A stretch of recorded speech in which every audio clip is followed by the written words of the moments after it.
Here we try to calculate the magnitude and direction of the force on a configuration of four identical charges. In fact, we are interested only in the magnitude of the force. So let's have a charges in red. They are all negatively charged. So that's a negative charge here, negative charge, and they are at the corners of a square. So the length scale is just one length. That's the L length, L of the side of the square. So the charge Q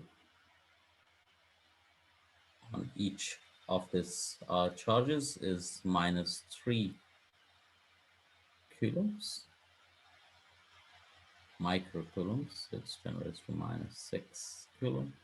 And the length L is 10 centimeters. In fact, there should be a decimal there so that there's two sig digits there. Right? Otherwise, everything will add up, reduce it to one sig digits. So let's put in two sig digits. So it's 0.10 meters. Also, I noticed determine the magnitude of the force on one of the positive charges. We said there are four negative charges, so this is a typo. So this should be negative charge.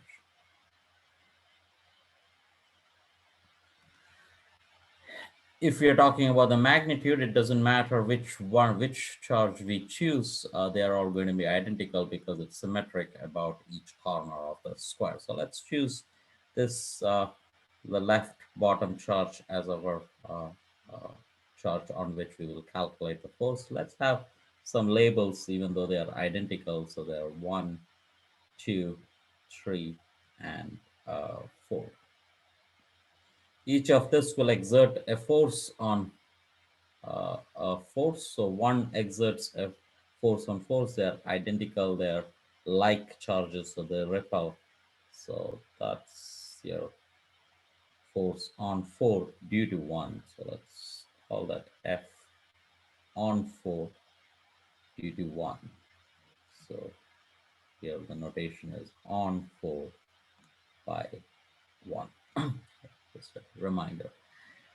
2 is a little farther. They are the same charges. So, and the idea is that the force is along the line connecting the two charges, but now they are like charges, so they repel. But it's the same amount of charge, but they are farther, and Coulomb's law has a distance in the denominator, so the force is going to be smaller. We don't know how much unless we do it calculated numerically, but it's probably going to be smaller. So I show that by reducing that a little. So that's the force F4 2. So from the second charge gets pushed. And notice this is the diagonal of a square.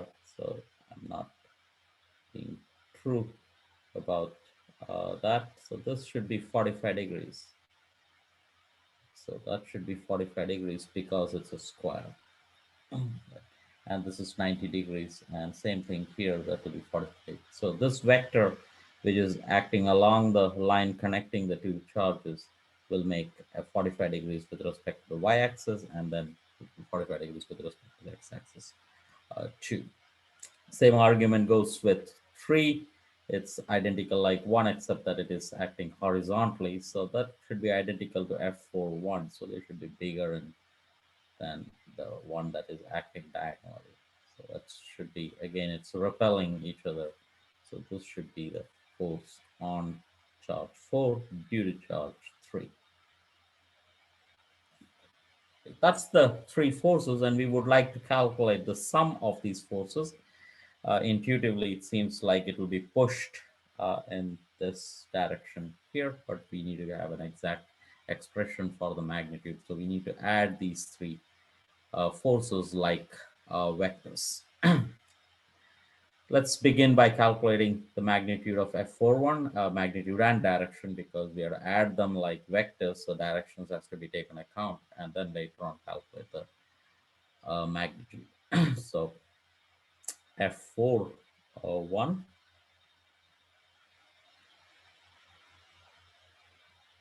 as far as the magnitude goes is equal to K times charge Q4 times charge Q1 over the distance between them, which is just the length of the square, that's length L squared. So that's equal to 9.0 into 10 raised to 9.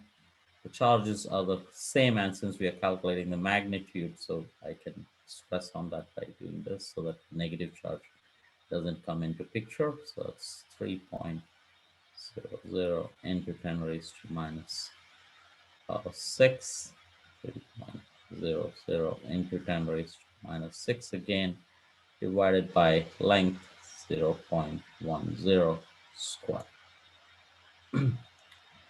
This comes out to, that's 9 into 320, or 9, 3 times 3 is 9, 9 into 9 is 81, 81, and that is a 0.1 square. So that's 8100 into 10 raised to 9 minus 12, so 10 raised to minus 3, that's 8.1 newtons. That's the magnitude of that. Let's go ahead and calculate the magnitude of all of these three forces. We have F43 will be identical, except that it's in the horizontal direction, but magnitude doesn't care for that. So that will come out to be the same because these are identical charges. And F42, see how it goes. It's K Q4 Q2 over the distance between the two corners, two diagonally opposite corners of a square. If you have a length L here, and there is a length L here, the diagonal will be L square plus L square, and then the square root of that. So that's square root of 2 times L. So we have this to be square root of 2 times L, and then I have to square the whole thing again. And that practically, what it does is that the square root of 2 gets squared, so there's a factor of half, and then that is KQ4 Q2 over L squared. So everything remains the same except there is a factor of 2 coming up. So what it practically does is that this force is half of 8.1. Half of 8.1 is 4.05, but again to 2 sig digits, it's 4.1. And I keep 2 sig digits because the length L has only 2 sig digits. So that's 4.1 newtons. So as we presumed in the beginning that this force will be smaller. In fact, this is exactly half in magnitude of the other two forces.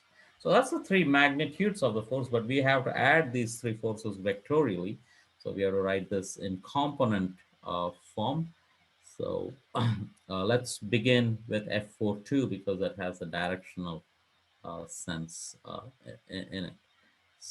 Or let's begin with the simpler ones first. So F41, the force on 4 due to the first charge, it is purely in the vertical direction. It's in the downward y direction, so it's 0 in the horizontal direction, and in the downward direction it is minus 8.1 j hat. Let's do F43 first before we do F42. So F42 is the same thing, but in the the forces in the horizontal direction, in the negative x direction, so it's plus 0 in the j direction. Oops, this is F43. I said it correct, but wrote it wrong. The force on fourth charge from the second charge is equal to magnitude wise, it's 4.1 times the direction, which is in the third quadrant. right? So let's write that as r hat. But now to get that direction, so I write this 4.1 again. And now to get that direction, it is, I have to choose an angle. So let me choose this to be the angle. So that's 45 degrees. It's 45 degrees because I know that the force acts along the line connecting the two charges, and the line connecting the two charges is a diagonal of a square. So that makes 45 degrees here. So if this is 45 degrees, that's 45 degrees, and that's uh, gives us to be 45 degrees. So the horizontal component is adjacent to the 45 degrees I've shown. So that's cosine 45, and it's in the third quadrant. So both the components will be negative. So it's negative cosine 45 degrees, the I hat direction, and negative sine of 45 degrees, and the j hat direction. Multiply them out. 4.1 times cosine 45 is 2.899. Round it off to two sig digits, it's minus 2.9. And I hat direction, and minus 2.9, and the j hat direction. So now we have all the components clear. So so I have to add these three forces. So add them out. So F total would be equal to 0 from the first force, minus 8.1 from the second force, and minus 2.9 from the third force. So it's 0 minus 8.1 minus 2.9 in the I hat direction, and the same thing in the second force, but it begins with uh, 0 or 8.1 from the first one, plus 0 minus 2.9 in the third force. So this distribution is different, but they come out exactly the same. So 8 plus 3, so that's 11. So it's minus 11 newtons in the I hat direction, and minus 11 newtons in the j hat direction. And at this stage, let me write the units also. So that's newtons. That's the force with direction. So it's equal component on each horizontal and vertical direction, and it's clear that it is in the third quadrant. So all these three charges tend to push it uh, towards the bottom corner and push it away from all three charges. We are interested in the magnitude of this force. So that's F total magnitude, which is simply 11 square plus 11 square, and then take a square root.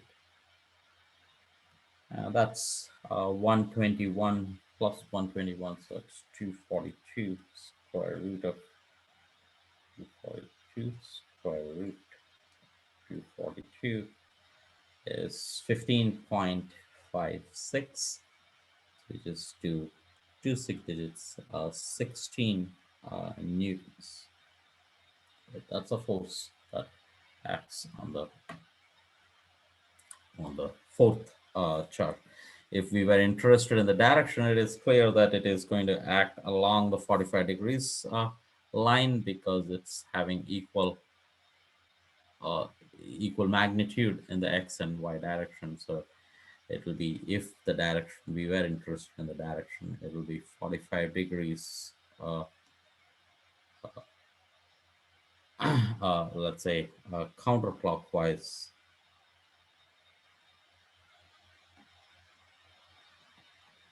with respect to the negative I hat direction. So that describes this problem completely. Let me stop sharing and let's stop recording.